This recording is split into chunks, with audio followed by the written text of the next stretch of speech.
this is actually how they would say it, Laarkmaa. They don't speak as humans do with vocal cords through an intellectual connection with each other. They speak to each other through heart tones, which could either be thought of as mathematical or musical. So the way they merge with us is they use what they call our libraries of our minds, and they use human words so that they can be understood by the human audience that we bring them to. But the way they communicate is much more direct than the way we communicate. They communicate heart to heart in an instantaneous fashion. One thing that I'd like to point out, Cullen and I transcribed many of their words into a book called Conversations with Laarkmaa, and there's more information about that on our website as well.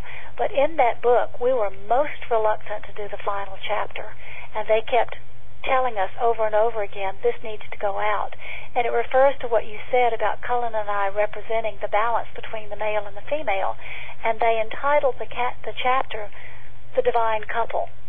Which we thought was really not appropriate, because everyone is divine. We are all a spark of divinity. And we had some great difficulty naming that chapter and writing that chapter. We did not want to be perceived as making ourselves special or separate or different from other people, but by the time it was written and in print, we understood that what they were trying to say is each couple is a divine couple, working out the divine masculine and the divine feminine in balance. And by having us put that chapter in the book, they're using us to sort of test the market, to let people know we're working with this couple right here, and here's how the male and the female don't get along, and here's how the male and the female do get along, and let's see if we can all do it better. And they chose us, they say, because we really see things as two complete individuals, 180 degrees opposite of each other.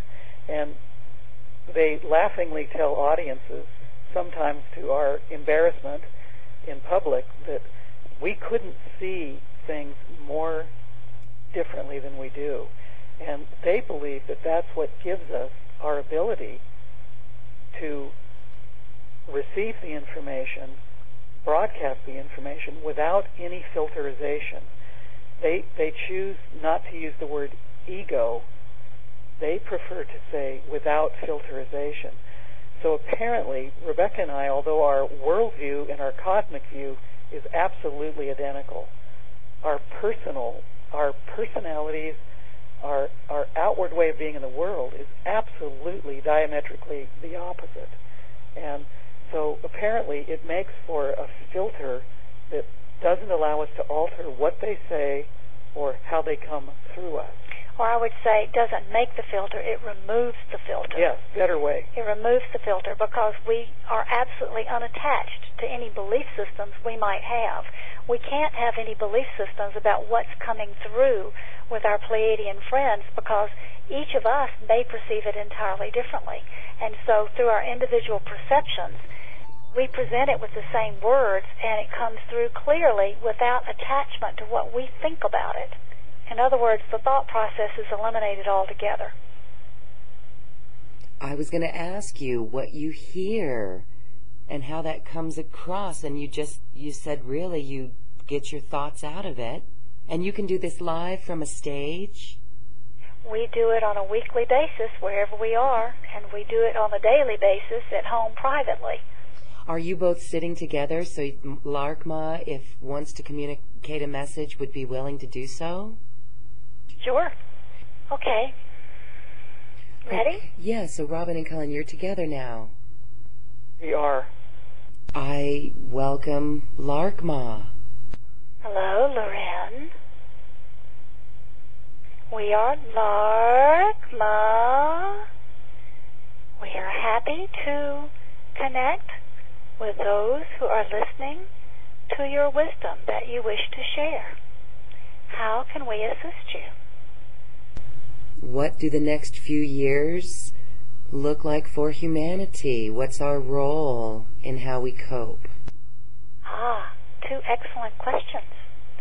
First of all, from our perspective, there is no such thing as time. So when you think of the next few years, think only of the present moment. How are you being present in the present moment? How are you flowing with connecting with others and listening to the earth? The way to cope is through unity and harmony with each other. The way to cope is through understanding your own shadow, not attaching to any beliefs, moving out of old patterns that you may have, and moving into a more direct link with nature, harmony, and all of the love that we as Star Family are bringing to humans at this time of transition. We will be sharing more specifics for the locations where we travel about the energies that are going on specifically relevant to those who live in various areas. As we travel, we will address questions from the hearts of those who have invited us to communicate with them. Will we be in a world where we will understand our galactic family and be able to see our galactic family? That is already occurring. Those who are on the path of raising their own vibratory energy levels are already beginning to see and hear and understand things that they have not perceived or thought possible before. It is not a matter of future. It is a matter of now. It is all around humanity, even as we are speaking. All that is needed to be able to access this is for each human to raise their own vibratory rate, to clear their own shadow so that they remove the blocks that prevent them from understanding truth. We are here at this great time of shifting from the old humanity into the new humanity that is being born. Humans simply must ask for assistance and remove themselves from attachment to their former belief systems. As they do this, with our guidance and the guidance of all beings who speak through love and light, and through surrender of what you think from a 3D perspective is the only reality, you will open your eyes to being able to see and your ears to being able to hear a greater truth. The greater truth is here now. The opportunity is here now.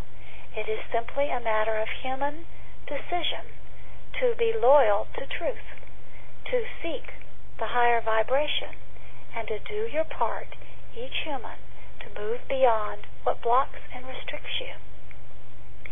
We will say no more at this moment, but we thank you for your interest in listening to us, and we welcome all who wish to connect with us, to connect through our wisdom, through the words we present in our writing, through the information Cullen and Rebecca share, through what you call your internet, and through any other opportunity you may have to be in our presence, where you may actually feel the energy, and some people actually see the energy of us when they are present. It is a very individual thing, according to each individual's own perception. However, many report that they see unusual things in our presence. So we invite you all to listen or to see or to connect with us through your heart in any manner that you can. We love you always, and we thank you for the opportunity to share. We are your brothers and sisters. You are us, and we are you, and unity. Good always. Well, thank you. That is fascinating. And it's just wonderful to hear some of those stories. Rebecca or Cullen, Can you share more about what types of energy people experience in that room or what they see? Oh, that's quite easy.